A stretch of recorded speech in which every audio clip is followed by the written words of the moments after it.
Today on the Matt Walsh Show, the people who've been calling us Nazis for decades are now concerned that groomer is a vicious, unfair label. After years of labeling everyone in sight, they're finally getting a taste of their own medicine and they don't like it. The only difference is that, unlike Nazi, the groomer label is actually true. We'll talk about that. Also, the pro-life group that blew the whistle about illegal abortions in D.C. held a press conference yesterday. Some of the additional details they revealed are absolutely bone-chilling, but you need to hear them. Plus, the only Joe Biden video that might actually make you feel a little bit sorry for him, if fleetingly, we'll play that. And if you thought Woke Oreos were bad, wait until you see what the latest virtue signaling snack company has come up with. All of that and more today on the Matt Walsh Show.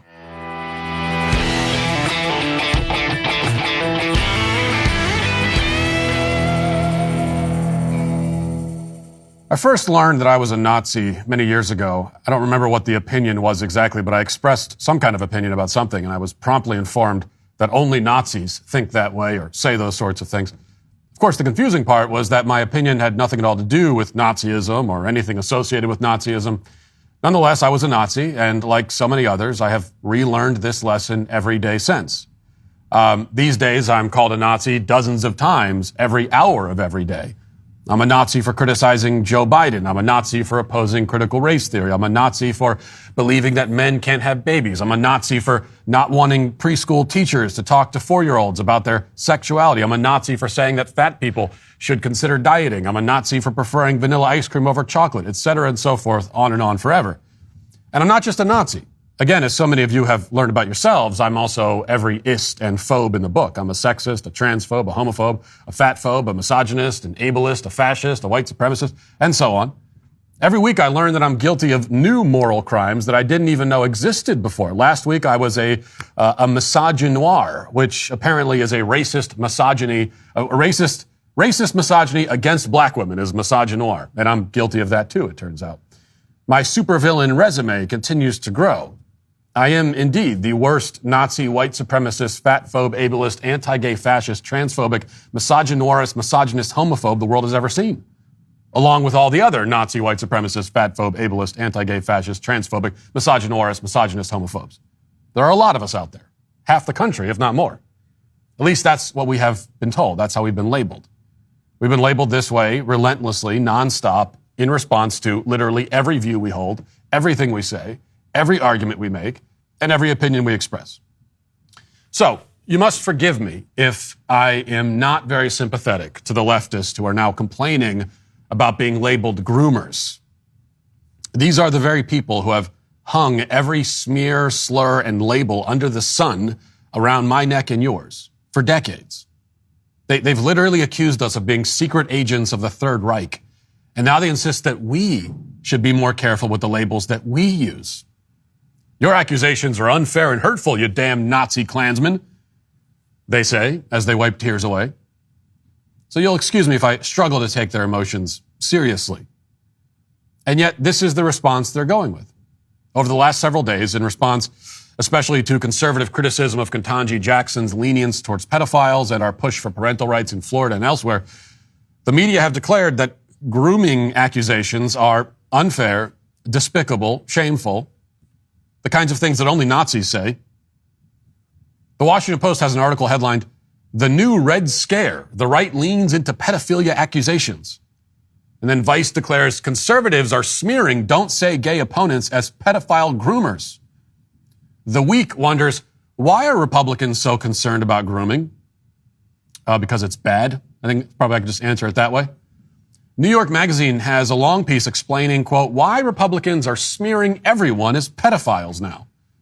Josh Marshall at Talking Points memo goes farther. He says that the groomer accusation is, quote, pre-genocide talk. So now we're genocidal. But we're the ones, again, who should be careful with the labels, right? And there's, of course, round agreement that the grooming claims are really thinly veiled homophobia. As the Daily Beast explains in their article, Republicans say groomer to put a nice face on homophobia. That article, by the way, written by Daniel Summers, says in part, I'll read a little bit of this to you. It says, by reaching for the language of sexual predation to be wielded against LGBTQ plus people and our supporters and decrying this law, people calling us groomers make plain that the hatred never really left. The same hideous lies that inform the taunts of my childhood bullies are near at hand for use today. Of course, what we really want is nothing like the vicious falsehood imputed to us. I don't want my own young children learning about sex, straight or gay or otherwise, before it's developmentally appropriate any more than any other parent does. What I do want is for them to be able to talk about their two dads in the same easy way their peers with heterosexual parents talk about their families, and for their teachers to be able to participate in guiding those discussions if necessary. I want families like ours to show up in the books available in the classrooms so both my kids and the other students can see that we exist alongside them. I want kids who don't conform to other people's gender expectations to be safe and supported in their classrooms just the way they are. Once again, they are the ones who assume that any accusation of grooming must be a reference to LGBT people. We never said that. Perhaps this writer has some guilt on his own conscience that makes him leap to that conclusion. I have no idea. What I do know is that all the Florida bill does, and all that any of us are calling for as it relates to this topic, is a prohibition of sexually inappropriate classroom instruction. That's it. We are not saying that gay people are the only ones who give this kind of inappropriate instruction. We don't care who's giving it. The who is not important. It's the what. And as for that what, the writer claims that he agrees that children shouldn't learn about sex before it's developmentally appropriate, but then in the next sentence, he says that he wants teachers to guide discussions about his children's two dads. Now, there's nothing in the bill preventing his children from talking about their home life, but why do you need the teachers to guide that discussion? And what does that mean? I don't recall any of my teachers in any grade, in any classroom, guiding discussions about our personal lives. The phrasing here is quite bizarre, and it leads inevitably to the conclusion that, in fact, he does want teachers giving sexually inappropriate instruction to young children, even as he claims otherwise. But according to the left, the groomer label is not only a vicious, hurtful smear, it's also, of course, a conspiracy theory. Chris Hayes on MSNBC laid this out last night. Listen to this. These Republican politicians and their allies in conservative media cannot just come out and say, there is an evil cabal of liberals running a child sex trafficking ring around the world dominated by George Soros, the Rothschilds, and the Clintons, and they also worship Satan. They realize they sound nuts. So instead, they find these not so clever ways to play footsie with the people that do believe that make up at least a quarter of the base of their party. Like accusing Judge Jackson of being sympathetic to child abusers, wink, wink. Or adopting the slogan, save the children, which of course sounds perfectly noble, innocent enough on its face, but as Associated Press reports, has actually become a dog whistle to QAnon supporters. Or, more recently, through vague allegations of grooming, an age-old smear to imply that members of LGBTQ community are trying to prime children for sexual abuse. That appears to be the case in Florida, and the basis behind the state's so-called Don't Say Gay bill, which prohibits the discussion in class of sexual orientation or gender identity in classrooms for young children. Just to clarify one thing, first of all, we are not saying that liberals and Democrats worship Satan. They are Satanists, yes, but they worship themselves, and Satanism is the worship of the self. So, but yeah, I mean, absolutely satanic. They are. And so are you, Chris Hayes. That's all a dog whistle to QAnon, he says. Never mind that at this point, QAnon is comprised of about 4 people posting memes back and forth on a message board somewhere. The irony is that Hayes demonstrates the leftist propensity for smearing and labeling their opponents even while decrying the alleged smearing and labeling of his own side. He says that anybody who wants to save the children or who opposes inappropriate sexual discussion in kindergarten is a proponent of the QAnon conspiracy theory. And they're also Nazis, of course. Meanwhile, even some alleged conservatives have locked arms with leftists like Chris Hayes in an attempt to shield them from the groomer tag. David French, of course, usual suspect, posted an article titled "Against the Groomer Smear." Now, I didn't read it because it's behind a paywall that I'm definitely not paying for, but we can assume that French's argument boils down to this tweet that he sent out earlier the same day. He says, redefining grooming and slinging false accusations of sympathy for pedophilia is pure malice. Blue checks doing it on this website know better, but lots of ordinary folks don't. They hear the words and apply their ordinary meaning. That's incredibly dangerous. This is malice. It's dangerous. Inappropriate. That's David French's whole career at this point, is wagging his finger and saying, inappropriate. Now, you have to love this from David French. I mean, it's the perfect mix of wimpish kowtowing, hypocritical dishonesty, and pompous paternalism. Ordinary folks are too stupid to understand what is meant by groomer, he says. And he's standing up for those ordinary folks who are just morons. And his sentiments are echoed by others at alleged conservative publications like The Dispatch and Bulwark. You can't be surprised to see these folks taking this position. I mean, they represent a brand of conservatism that has achieved nothing of significance. I mean, it has presided over the left's total domination of the culture. It has watched haplessly and helplessly as left-wing radicals took over every major cultural institution, to include and especially the educational institutions. It has, at best, slowed our civilizational descent into the abyss, but probably not even managed that much. And now that it sees a brand of conservatism that is actually landing some blows here, winning back some of the ground that was lost ever so slowly, ever so, inch by inch.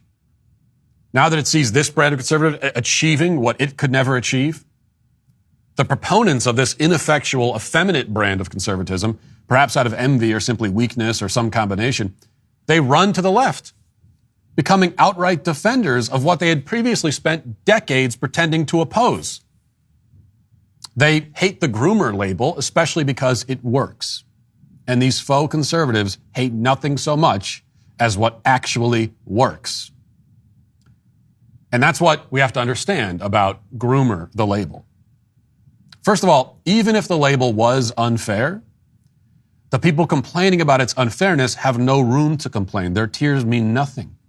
They have smeared and lied and slandered and defamed with abandon for years on end. They're now getting a dose of their own medicine. And if that's the case, and they don't like it, they have only themselves to blame. But as it happens, the label is not unfair. It is simply an undeniable fact that leftist radicals in education and in media and in Hollywood and in government are now and have been for years indoctrinating and grooming kids into a certain sexual view and lifestyle. That is precisely how LGBT and trans identifications have increased exponentially in just a short period of time. That is why there's now an epidemic of kids confused about their genders. It's why the identity crisis has gotten so bad that they're putting litter boxes in public school bathrooms for kids who identify as felines. This is all the result of grooming. It's what they're doing. It's what they've done. And they hate it when we point it out, which is why we must continue to do so. Now let's get to our 5 headlines.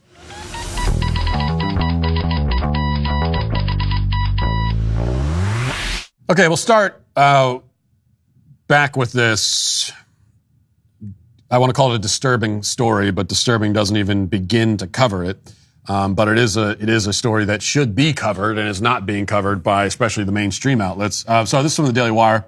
The latest, U.S. lawmakers are calling on Washington, D.C. Mayor Muriel Bowser and Department of Justice to investigate the abortions of 5 babies whose bodies were allegedly recovered by pro-life activists from an abortion clinic. In a letter exclusively obtained by the Daily Wire, Republican lawmakers remind Bowser and Attorney General Merrick Garland that the babies deserve to have their deaths investigated to ensure that no D.C. or federal laws were broken. The bodies were allegedly recovered by members of the Progressive Anti-Abortion Uprising group, who said they intercepted a box with dismembered babies before it was sent to a medical waste center. And now several elected Republicans are including Marsha Blackburn, Mike Lee, Josh Hawley, and others are demanding that the Department of Justice investigate this. And also D.C. on a local level. Because if this was partial birth abortion, and we're going to play some clips here in a minute which indicate that at least in some cases it was, then that is a federal crime. And by the way, maybe you see how the dots are connected here, because one thing you hear about partial birth abortion, which as I explained, I think yesterday, that is just as the name implies, that is aborting, killing a child as it is being born. When it is partially born, when the child is partially born, he is killed. With, as long as part of his body is still inside the birth canal, then he's killed. And for so long we've been told that that never happens. No such thing is happening. This is ridiculous. Another conspiracy theory. Well, yeah, it doesn't officially happen if you refuse to prosecute it. If you ignore it, then it, quote, never happens. And so we are seeing this in real time.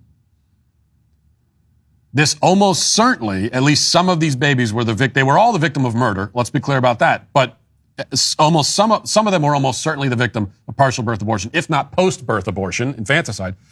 But the police are refusing to investigate it. And so it's not going to count in the record books. Yet another example of a partial birth abortion that did occur, almost certainly, but doesn't count. And so they can say, oh, it never happens.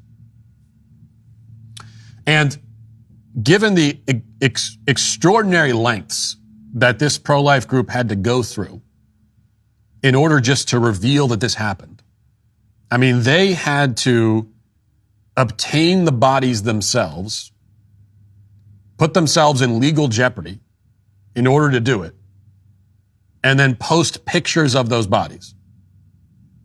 And even after doing all of that, still the police refuse to investigate. My question is, how many children have fallen victim to this crime, but we don't even hear about it because there isn't any pro-life group that was able to go to those lengths or willing to do it? So yesterday, the Progressive Anti-Abortion Uprising Group held a press conference, and we're going to go through some of the clips from this press conference. We'll start kind of in a sequential order here. First, here they are describing the scene when they obtain this box of dead bodies, and just listen to this. In the presence of a Catholic deacon, Lauren cut open the box and the red plastic bag inside. We then proceeded to unpack the remains of 110, mostly first trimester aborted children. At the bottom of the box was a clear plastic bag with 5 more containers, one much bigger than the remaining 4. Lauren reached into the largest bucket and removed the remains of a beautiful, intact, and nearly full-term baby boy whom we named Christopher X. I think I can speak for both Lauren and I when I say this was the most devastating and soul-crushing experience of our lives. Not even years of anti-abortion advocacy could have prepared us for that moment. And it's a moment that will live on for us for all of time.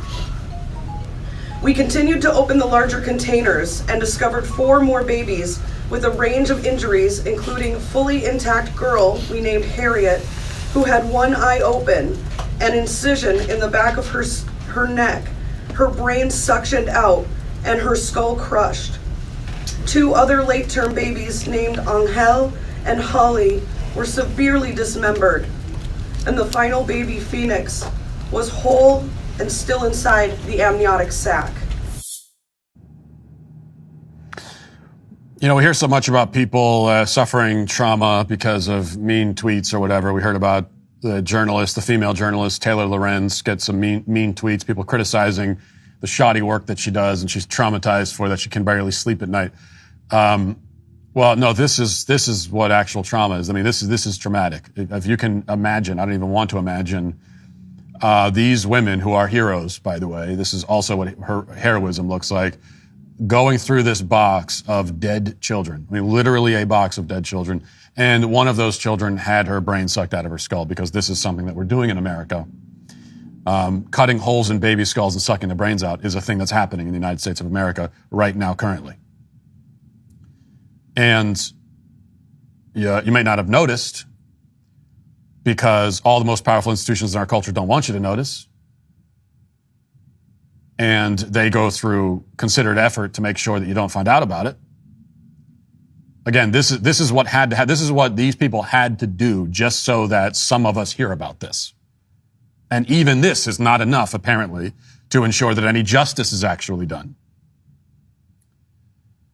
But most people aren't hearing about it, and most people in America right now, and for the last few weeks, have been more focused on and concerned about atrocities in Ukraine. And I'm sorry, I just can't take people seriously when they are crying about atrocities in Ukraine. As sad as it is that terrible things are happening in Ukraine and elsewhere in the world, it is a terrible thing. And it is quite sad. But And this, of course, is not the case for everybody who's concerned about Ukraine. It is possible to be concerned about both.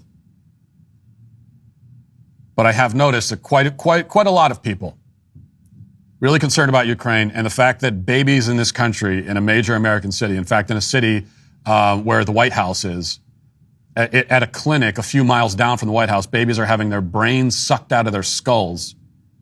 I've just noticed that a lot of the people concerned about these Ukrainian tragedies and atrocities have absolutely nothing to say about this. And yes, we should be more concerned about this than we are about Ukraine. Why? Because these are our children. And by that I mean American children in our country. And also, there is literally nothing worse in the world than butchering and dismembering and crushing the skull of an infant child. There is no atrocity, there is no war crime that could possibly be worse than that. It is the worst of the worst. It doesn't get worse than that. It can get really, really bad, but that's as bad as it gets. And it's happening right here.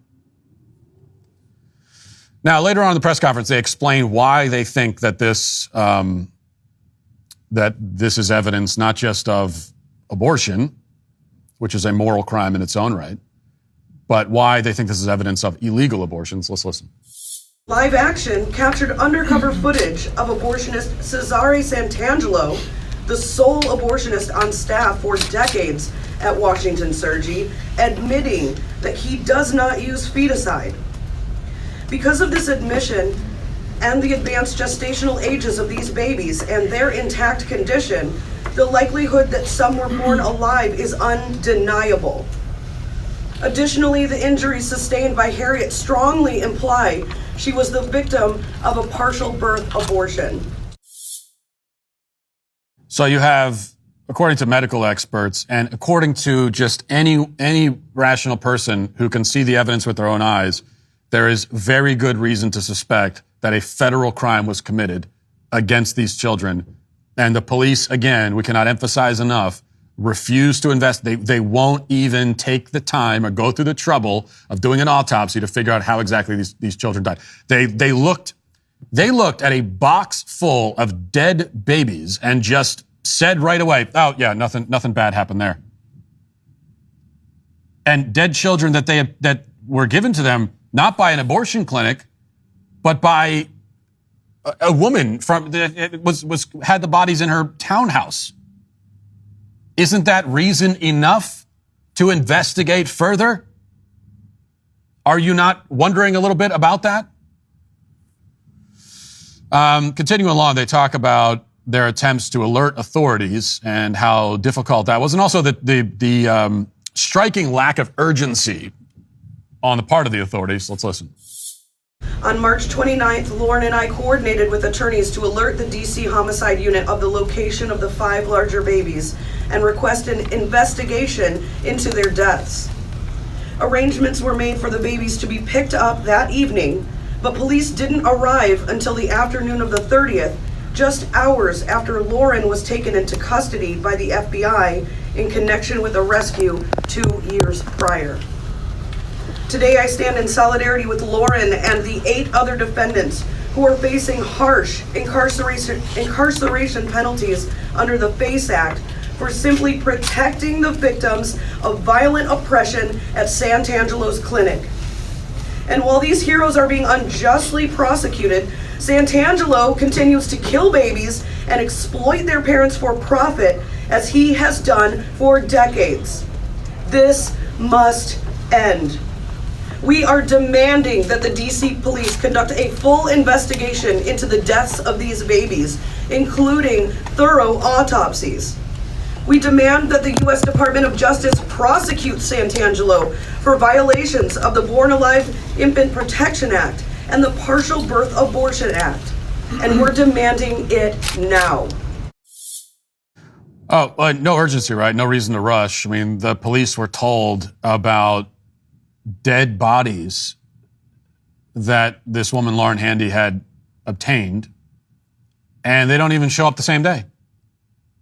They take their time. And they want to make sure that she's arrested first before they even show up to investigate. Now, this of course, is not actually laziness and incompetence. I mean, I'm sure that's part of the story. That's always part of the recipe. But that's not the primary motivator here. Is that they know, because they are government officials in D.C., they know what their role is, and it is to run cover for the abortion clinic. And so this is, again, a cover-up happening in plain sight. They're barely even trying to hide the fact that they're covering it up. Okay, one more clip I want to play for you, and this is just because I think she deserves to be heard. Lauren Handy is the woman who is right now, first of all, facing federal charges. And the woman had brought this to everyone's attention, and she got up to the microphone and talked a little bit about her experiences. Listen. Phoenix, Harriet, Christopher X, Angel, and Holly, the children who have been featured in the news so far, were so advanced in their gestational age, and the patterns of their wounds suggest violent federal crimes. We arranged for the medical examiner to pick up the children. Washington Surgery is part of a network of 21 abortion centers in the DMV area. The abortion industry, which is the overlapping interests of state and business, use fear, isolation, and violence to make profit off of people who are pregnant, families, and in particular, low-income women facing crisis and unwanted pregnancies. Uplifting and showing the 5 children does not pit us against their parents. I am deeply heartbroken for these families. Their exploitation from Washington Surgery and then their children being used for profit by Curtis Bay shows how deeply flawed our communities are structured. Well, we're not going to have time to do the whole 5 headlines, but I wanted to make sure that we spent time on this issue. And it's, I guess I don't know how else to say it other than they're sucking the brains out of babies in Washington, D.C. right now. It's a thing that's happening. And they're also covering up the crime. Now, the next headline, I think, kind of relates, and it ties everything together because we've talked about cowardly conservatives, ineffectual conservatives don't do anything, and we've also talked about the atrocities of abortion. So let's bring all that together. And then we have this from the Hill. Senator Mitt Romney, who hails from one of the most conservative states in the country, announced Monday that he will vote for Judge Kentaji Brown Jackson to serve as the first black woman on the Supreme Court and praised her as a person of honor. Romney, who, of course, voted twice to convict former President Trump on impeachment charges, said, after reviewing Judge Jackson's record and testimony, I have concluded that she is a well-qualified jurist and a person of honor. While I do not expect to agree with every decision she may make on the court, I believe that she more than meets the standard of excellence and integrity, according to his statement. Her dedication to public service and her family are obvious, and also I enjoyed our meeting, he says. Well, he enjoyed the meeting and he liked talking to her, so why not vote for her? Is she a person of honor and integrity? Well, we know that she's not. And I don't even need the fact that she does have an obvious record of being lenient on child predators and pedophiles. That is another fact that is undeniable. Child rapists, child pornographers got oftentimes the most lenient possible penalty under the law from Judge Jackson. We don't even need to go there to establish the fact that she's not a person of honor, because she's pro-abortion and she's in favor of protecting the, quote, right to murder babies. And it is impossible to be a person of honor. I don't care what else you've done in your life. I don't care what other facts there are about you. I don't care if you're a loving wife, and it doesn't matter. You cannot be an honorable person while not only supporting the murder of babies, but actually working to ensure that the right to murder is protected. There are things in life that you can do where you totally forfeit all of your honor and dignity, and that's one of those. And that's also another reason why, if you call yourself a pro-life conservative, you cannot possibly vote for Kentaji Brown Jackson. Again, leaving aside even all the child porn leniency. That would also be a reason not to vote for her, but we don't even need to get there because we know that she supports murdering babies and wants to protect that right. And yet Mitt Romney, while calling himself a pro-lifer, is going to vote for her. Okay, here's some more DC politics on a little bit of a lighter note, although this is also probably one of the cringiest videos you'll see. Obama was at the White House yesterday for an event having to do with the 12th anniversary of Obamacare being rammed down the throats of the American people. And he doesn't associate with Joe Biden very much. It's conspicuous how little he has said in defense of Biden and how few times we've seen him. I think this is actually the first time since Joe Biden was president that we've seen the two of them together, maybe aside from the inauguration. But he was there, and mostly because it was about him. It was about celebrating his own supposed accomplishments. But after they did their speech or whatever it was, there was a period of mingling, and then this happened. Everyone's talking about this. Let's play the video. We see Joe Biden. They're all standing around and mingling, and everyone just flocks to Obama, ignoring the President of the United States. And now he's standing there looking around on the outside of the talking circle. And this video is even worse because Joe Biden, he doesn't want to be on the outside. He's actually grabbing Obama, trying to get his attention, and Obama just completely ignores him. I got to say, if there was ever anything that could make me feel sorry for Joe Biden slightly, maybe just temporarily, it would be this. Oh, that's rough. That is rough. And I feel for Biden a little bit. I understand what's happening. I mean, this is what happens to me at events. If I do any event with Ben Shapiro, this is like backstage live at the Ryman, the VIP meet and greet. You know, I'm Joe Biden in that scenario. Everyone's flocking to. So I understand. And actually, it's something kind of universal that I think we've all been, if you've been in a social situation at a party or something. Biden made a strategic mistake, and you've probably been through this before. You're at a social function, and this is my move anyway. When you're at the social function, if I get cornered into having to be at a social function, I try to avoid them as much as I can. But if I have to be at one, mainly because my wife or the Daily Wire forces me into it, what you want to do is you want to find your circle. Like, you got to find a talking circle and just stick with your circle. Ingratiate yourself into a circle of people talking and just stay there. Biden made the mistake of walking away from his circle, and then he couldn't get back in. He was the odd man out, just wandering around. That can happen. Or you could get edged out of the circle by a new person who comes in. The worst thing that can happen, though, is that you have your circle, and there's like 5 people, including you, in the circle, and then 3 of them walk away, leaving you with just one other person, and it's the one person you have the least to say to. You have nothing in common with them. And now it's like, do we have to have a one-on-one conversation, or do we both awkwardly walk away from this? So I get it. I'm going to defend Biden just on that, at least. This is my one defense of Joe Biden, is that. All right, I want to play this for you. Is this perhaps the dumbest and cringiest woke corporate virtue signal of all time? And I know that's saying something. We had Oreos yesterday. You know, Oreos putting an ad out about an Asian kid coming out as gay to his grandmother. Nothing to do with Oreos whatsoever. No attempt to even circle it back to Oreos.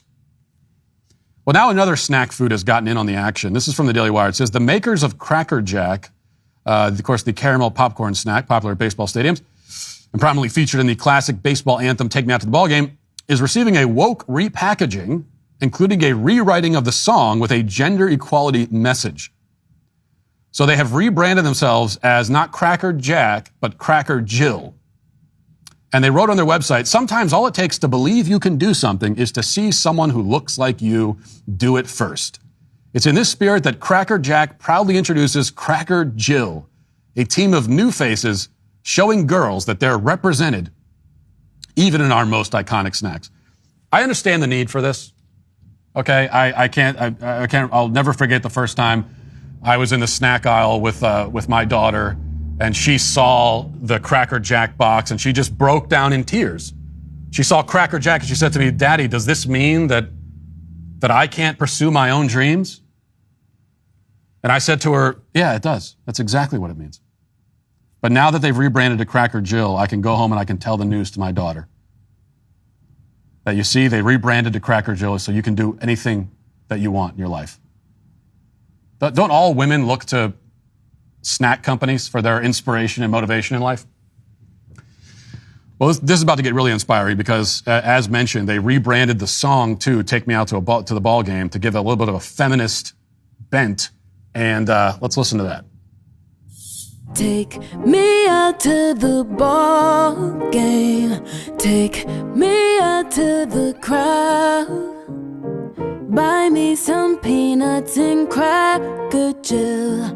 No one can stop you if you have the will. So let's root for a girl's dream. We're adding our face to the game, and we'll run through with never a doubt. It's a new ball. Yeah. Play ball.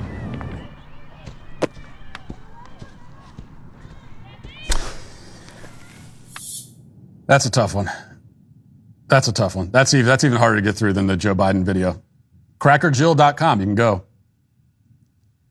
Now, this is, if they expect that people are going to start actually singing that at baseball games, there is less chance of that than there is that Hispanic people will actually start calling themselves Latinx. There's even less chance that that's going to happen.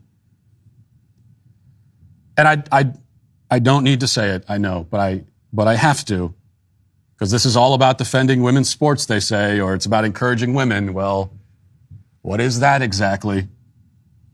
And it's kind of it's interesting timing that now they've decided to come out about women's sports when there is only one threat against women's sports, and it's from the trans agenda. There are no other threats. But we can assume that Cracker Jill is, that they're not trying to make any statement about that. We can assume that. Let's get to the comment section. Who makes a Twitter mob fly off the handle with rage? Who's to blame? It's a sweet baby gang. All right. LOL, has Matt ever given relationship advice that didn't end with just break up? That is usually my advice because it's pretty simple advice, but also, and that it's important to clarify, that's only advice I give to people who are not married. I mean, if you're married, then that's not going to be my advice. But I think it boils down to this, and this is an important thing to know if you're dating. You shouldn't be having major problems. Maybe not everyone agrees with this, might be controversial. But I would say you should not be having major relationship problems in the dating phase. You just started dating. Many times you're just getting to know each other. You still have all of the, you should still be in that kind of honeymoon phase, even though you're not even married yet. But you're actually in sort of the infatuation stage, which is supposed to, there's a biological reason for that. It's supposed to propel you to the altar. And you're still in that phase. In that phase, when everything is fresh and new, if you're already having serious problems with each other, then it's just, it's not worth it. Those are the red flags. And the great thing is you're just dating, so you can both just walk away from it. You don't need to have a big conversation about it. The other person might want you to, but you don't need to. There's no obligation for that. You could send a text message and just say, we're done. You have zero responsibility to them. Zero. That's my inspirational message for you. West says, we didn't put ourselves in this situation, Matt. We were put in it. I assume you mean culturally. I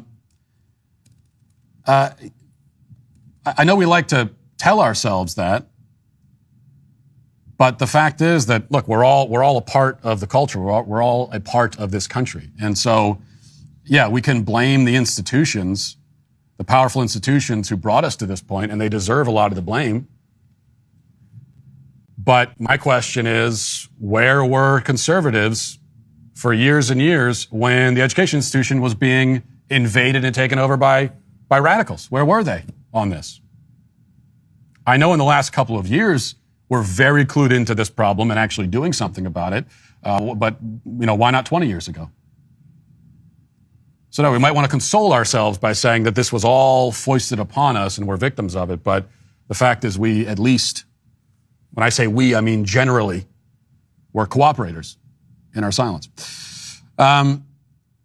Chris says, you're better at commercials than Ben. His style of segueing into it is always hilarious. There's no way Ben is that bad at commercials, that I'm better than it. It's not possible. I don't believe it. Let's see. Your moth boyfriend, whatever that means, says, kids will ask about literally anything to get out of school. It's up to the adult to regulate these questions and deflect them so that the kids focus on their lessons instead. That's a very good point. And it reminded me, because I said that, I've said multiple times, when I was in school, we never talked about the teacher's private life, and that's true. But we did talk about all kinds of irrelevant things if we could bait the teacher into getting into those conversations. Anything we needed to do to make sure that no actual lesson or instruction occurred that day. And very often the teachers were far too willing to go along with our efforts to distract and derail everything just so that we didn't have to do any actual work. And that's also when you see these kids who are doing walkouts over the Don't Say Gay bill or whatever it is. There's a lot of that is because they've been indoctrinated and brainwashed, but also it's because they get to walk out rather than go to class. So that's something we have to keep in mind as well. Well, did you notice anything different about my show today? Now, I'm not talking about the obvious change to the set behind me that you were all complaining about yesterday, which I understand, justifiable. I'm talking about the lack of ads in today's episode. Well, I know my YouTube and audio podcast listeners love my flawless ad reads. I know it's one of the highlights. It's just how deftly I maneuver and weave it into the content. I know it's something you all look forward to. But you probably enjoyed that today anyway, the content was uninterrupted. That's what Daily Wire members have to look forward to every day. So if you love the uninterrupted content and would like to experience all the Daily Wire shows this way, go become a member right now at dailywire.com/subscribe and use code BUILDTheFuture to get 45% off of your subscription. Plus, if you become a Daily Wire member, you get a discount on all of my merch at the Swag Shack, including my new, I'm keeping that Swag Shack thing going. My new What is a Woman t-shirt. You also get access to all of our opinion pieces and articles, and depending which membership level you choose, you get access to our entire content library, which includes our feature films, television shows, and more. And most importantly, you'll be a part of a very important mission, creating a space for everyone, especially our kids. So go to dailywire.com/subscribe right now. Pick the membership plan that is right for you and use Build the Future to get 45% off today. Now let's get to our daily cancellation. So it was announced this week that Joe Biden will extend the pause on student debt payments for another several months. Now, if this sounds like a repeat of a story you've heard before, that's because it is. The pause was put into effect 2 years ago as a pandemic relief strategy. It was then extended and extended again and again and again, and then again, and I think again. Biden has, for now, found an end run around the student loan forgiveness issue. He had pledged during the campaign to cancel at least a portion of student debt. Now, he, of course, doesn't want to actually make good on that promise because it would be wildly and justifiably unpopular with a huge portion of the American public. After all, as I've tried to explain many times, you cannot actually cancel student debt any more than you could cancel my mortgage. What you can do is transfer the burden somewhere else. In this case, the burden will be transferred from the people who purchased the product to the people who did not. The college graduate who purchased the education and ostensibly, supposedly, benefits from it will be relieved of the responsibility to pay for it, while people who did not purchase the education and will not benefit from it will be saddled with the duty to fulfill the obligations of a contract that they never signed. This sort of plan may be popular with the people who make out like literal bandits, but most of the rest of the country feels differently, especially when you consider that so many people made enormous financial sacrifices in order to pay off their loans, only to now discover what? That they were suckers, they were patsies.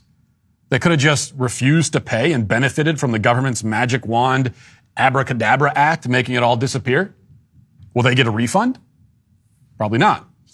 What this all means is that the Biden administration would prefer to pretend that they never broached this subject, they never made this promise. Extending the pause indefinitely is their way out, they think. The problem is that the radicals in his party have noticed this maneuver and are not happy about it. In recent weeks, the Squad and also the Squad's grandmother, Elizabeth Warren, have ratcheted up the pressure for a full loan forgiveness. Yesterday, Bernie Sanders tweeted simply, "Cancel student debt, all of it." Now, I've explained why canceling student debt is not so much a bad idea as an impossible idea. It's a non-idea.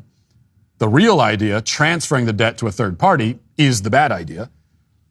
But rather than harping on that some more, I'd like to focus on the question of how we ended up in this situation to begin with. There are many guilty parties, many bad guys in the story of the student debt bubble, The universities that charge exorbitant tuition rates for an increasingly worthless education should be the first in line to absorb the blame, I think.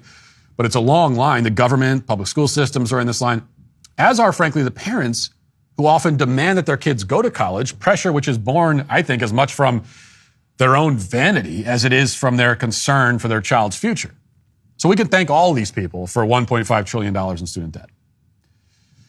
But there's another group that seems to have mostly escaped the blame, escaped the public's wrath, despite their unique role in driving this totally and absurdly unnecessary crisis. We take it for granted today that our kids need to obtain a college degree because so many jobs require them.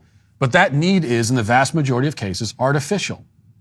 Thousands of employers across the country have chosen to arbitrarily inflate their job requirements, often demanding that applicants have degrees for positions that don't actually necessitate them.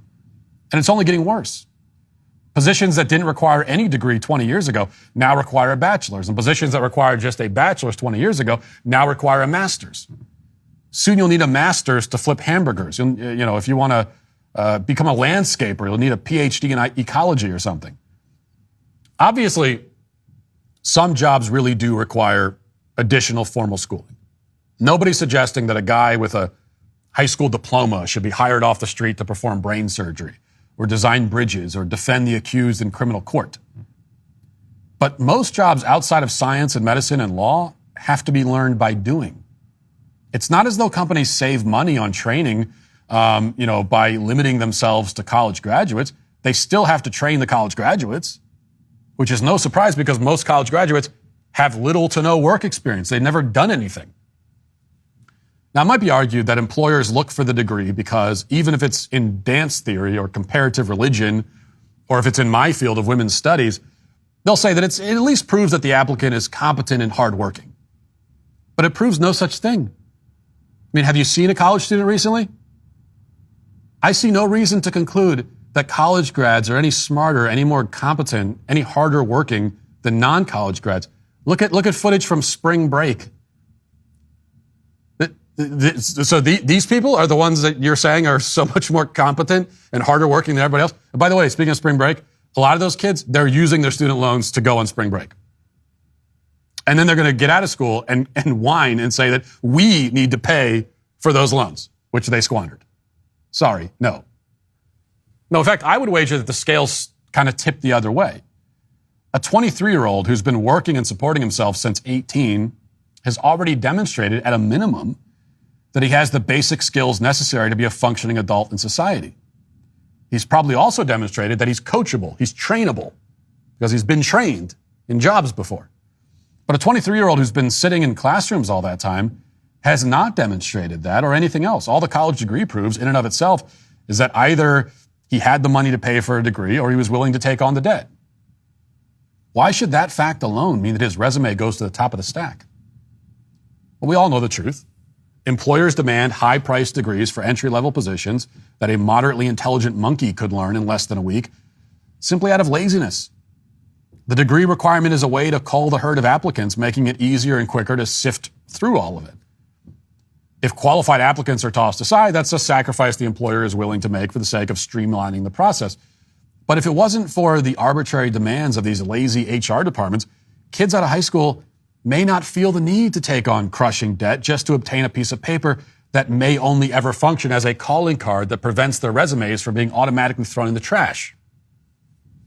The companies that unjustly discriminate against competent workers who lack that piece of paper should finally start absorbing some of the scorn and blame that we direct everywhere except them.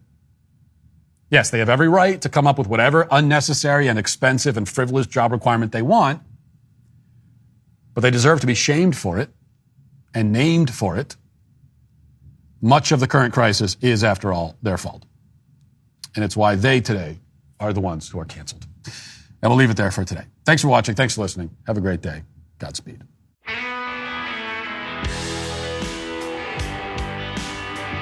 The Matt Walsh Show is produced by Sean Hampton, executive producer Jeremy Boring. Our supervising producer is Mathis Glover, production manager Pavel Vodowski. Our associate producer is McKenna Waters. The show is edited by Robbie Dantzler. Our audio is mixed by Mike Coromina. And hair and makeup is done by Cherokee Hart. The Matt Walsh Show is a Daily Wire production, copyright Daily Wire 2022.